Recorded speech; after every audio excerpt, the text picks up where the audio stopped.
ആവശ്യമുണ്ട്. സിലബസിൽ കേന്ദ്ര ഇടപെടൽ ഇല്ലാതെ PM ശ്രീ നടപ്പാക്കുക, കേന്ദ്രത്തെ സിലബസിൽ കൈകടത്താൻ അനുവദിക്കാതിരിക്കുക തുടങ്ങിയ കാര്യങ്ങൾ വേണമെന്നാണ് UDF-ലെ പൊതുവികാരം. 265 സ്കൂളുകളിൽ PM ശ്രീ പദ്ധതി നടപ്പാക്കാനാണ് തീരുമാനം. മറ്റ് സ്കൂളുകളിൽ പഠിപ്പിക്കുന്ന അതേ സിലബസ് തന്നെ PM ശ്രീ സ്കൂളുകളിലും പഠിപ്പിക്കും എന്ന് UDF പറയുന്നു. അമൽ തേനമ്പറമ്പിൽ വിവരങ്ങൾ നൽകുകയാണ്. അമൽ, ഇതിൽ രാഷ്ട്രീയമായ പ്രശ്നങ്ങളുണ്ട്. ഒന്ന്, LDF സർക്കാർ ഒപ്പിട്ട MOU തുടരാനാണ് UDF സർക്കാർ തീരുമാനിക്കുന്നത്. LDF സർക്കാരിന്റെ കാലത്ത് UDF-ന്റെ നേതാക്കൾ, ഇപ്പോഴത്തെ മുഖ്യമന്ത്രി അടക്കം, ആ MOU ചൂണ്ടിക്കാണിച്ചാണ് NEP ചട്ടക്കൂട് നടപ്പാക്കേണ്ടി വരുമെന്ന് ചൂണ്ടിക്കാണിച്ചത്. അപ്പോൾ ഞങ്ങൾ ഭരിക്കുമ്പോൾ അതേ MOU നടപ്പാക്കുകയാണ് എന്ന് പറഞ്ഞാൽ NEP ചട്ടക്കൂട് ഇല്ലാതെ എങ്ങനെ നടപ്പാക്കാൻ പറ്റും എന്നൊരു പ്രശ്നം ഒന്നാമത്തേത്. രണ്ട്, സർക്കാർ ആവർത്തിച്ച് വ്യക്തമാക്കിയിരുന്ന ഒരു കാര്യം, VD സതീശനും PK കുഞ്ഞാലിക്കുട്ടിയും പറഞ്ഞുകൊണ്ടിരുന്ന കാര്യം, ഫണ്ട് വാങ്ങിപ്പോയി, ഇനി തുടർന്നേ പറ്റൂ എന്നുള്ളതാണ്. ഫണ്ട് വാങ്ങിയിട്ടില്ല എന്ന UDF MP-മാരുടെ ചോദ്യത്തിന് പാർലമെന്റിൽ ഉത്തരം കിട്ടുന്നു.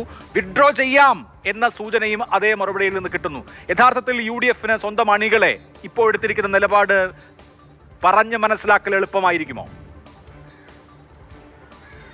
PM ശ്രീ പദ്ധതിയിൽ MOU ഒപ്പിട്ടിട്ടുണ്ട്. അത് കഴിഞ്ഞ സർക്കാർ ഒപ്പിട്ടതാണ്. അതിൽ നിന്നും പിന്മാറാമോ എന്നുള്ള കാര്യത്തിൽ വ്യക്തമായ മറുപടി നിയമവിദഗ്ധരടക്കം നേരത്തെ തന്നെ നൽകിയിരുന്നതാണ്. പിന്മാറാൻ കഴിയും എന്നുള്ള കാര്യം. അങ്ങനെയുള്ള വിവരങ്ങളെല്ലാം മുന്നിൽ നിൽക്കുമ്പോഴാണ് സർക്കാർ ഒരു മന്ത്രിസഭാ ഉപസമിതിയെ വെച്ച് ഈ വിഷയങ്ങളെല്ലാം പഠിക്കാൻ തീരുമാനിച്ചത്. ആ മന്ത്രിസഭാ ഉപസമിതിയൊക്കെ ഇപ്പോഴുമുണ്ട്. പക്ഷേ അതിനൊക്കെ മുന്നോടിയായി ഇന്നലെ നടന്ന UDF യോഗത്തിൽ UDF-ന്റെ തീരുമാനം പ്രഖ്യാപിച്ചു കഴിഞ്ഞു. PM ശ്രീ പദ്ധതി കേരളത്തിൽ നടപ്പാക്കും. ആ പദ്ധതി നടപ്പാക്കുന്നതുമായി ബന്ധപ്പെട്ട് ഇനി ആശയക്കുഴപ്പങ്ങളില്ല എന്നുള്ളത് അടൂർ പ്രകാശ് വാർത്താ സമ്മേളനം നടത്തി വ്യക്തമാക്കി. അപ്പോഴും നിരന്തരമായ ചോദ്യമുണ്ടായിരുന്നു, എന്തുകൊണ്ടാണ് പ്രതിപക്ഷത്തിരുന്നപ്പോഴത്തെ നിലപാട് ഇതല്ലായിരുന്നു, പക്ഷേ ഭരണപക്ഷത്തേക്ക് എത്തുമ്പോൾ എന്തുകൊണ്ട് ഈ നിലപാട് മാറ്റിയെന്ന ചോദ്യത്തിനും അടൂർ പ്രകാശിന് കൃത്യമായ മറുപടി ഉണ്ടായിരുന്നു. ഫണ്ട് വേണം എന്നുള്ളതാണ് ആശയക്കുഴപ്പങ്ങൾക്ക് ഇട നൽകാതെ അടൂർ പ്രകാശ് പറഞ്ഞു വെച്ചത്. അപ്പോൾ ഫണ്ട് തന്നെയാണ് പ്രധാനപ്പെട്ട പ്രശ്നം. അതിനാൽ തന്നെ PM ശ്രീ പദ്ധതി നടപ്പാക്കും.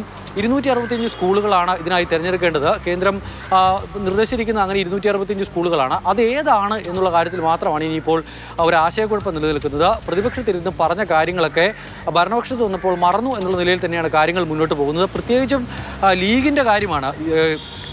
LDF-ന്റെ കാര്യത്തിലാണെങ്കിൽ ഈ PM ശ്രീയുമായി ബന്ധപ്പെട്ട ഏറ്റവും വലിയ പ്രശ്നമുണ്ടാക്കിയത് CPI ആണ്.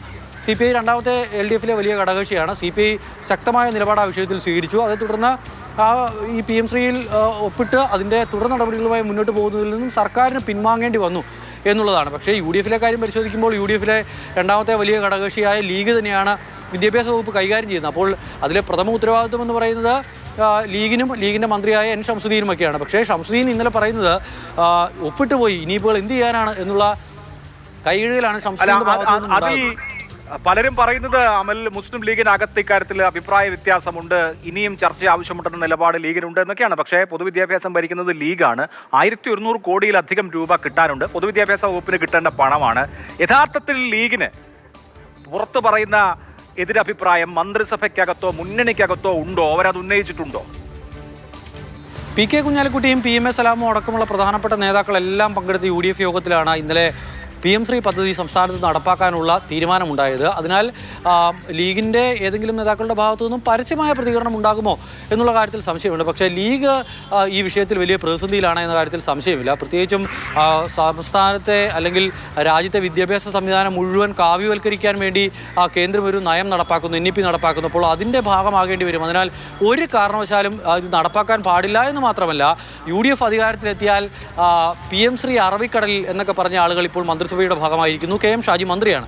അപ്പോൾ അങ്ങനെ പറഞ്ഞ ആളുകളൊക്കെ ഉണ്ട്. അതിനാൽ ലീഗിൻ്റെ അണികളോട് ഏത് തരത്തിൽ ഇത് പറഞ്ഞ് ബോധ്യപ്പെടുത്താൻ കഴിയുമെന്നുള്ളത് ലീഗിനെ സംബന്ധിച്ച് വലിയ ആശങ്കയായി നിൽക്കുന്ന ഒരു വിഷയം തന്നെയാണ്. മാത്രമല്ല മറ്റ് ന്യൂനപക്ഷ സംഘടനകളുടെ ഭാഗത്തു നിന്നും ഈ വിഷയത്തിൽ ലീഗിൻ്റെ നിലപാടിനെതിരെ UDF-ന്റെ നിലപാടിനെതിരെ പ്രതിഷേധമുണ്ടാകുമെന്ന കാര്യത്തിലും സംശയമില്ല. പക്ഷേ എന്തൊക്കെയാണെങ്കിലും പദ്ധതിയുമായി മുന്നോട്ട് പോകാം എന്നുള്ളതാണ് ഇപ്പോഴത്തെ UDF തീരുമാനം.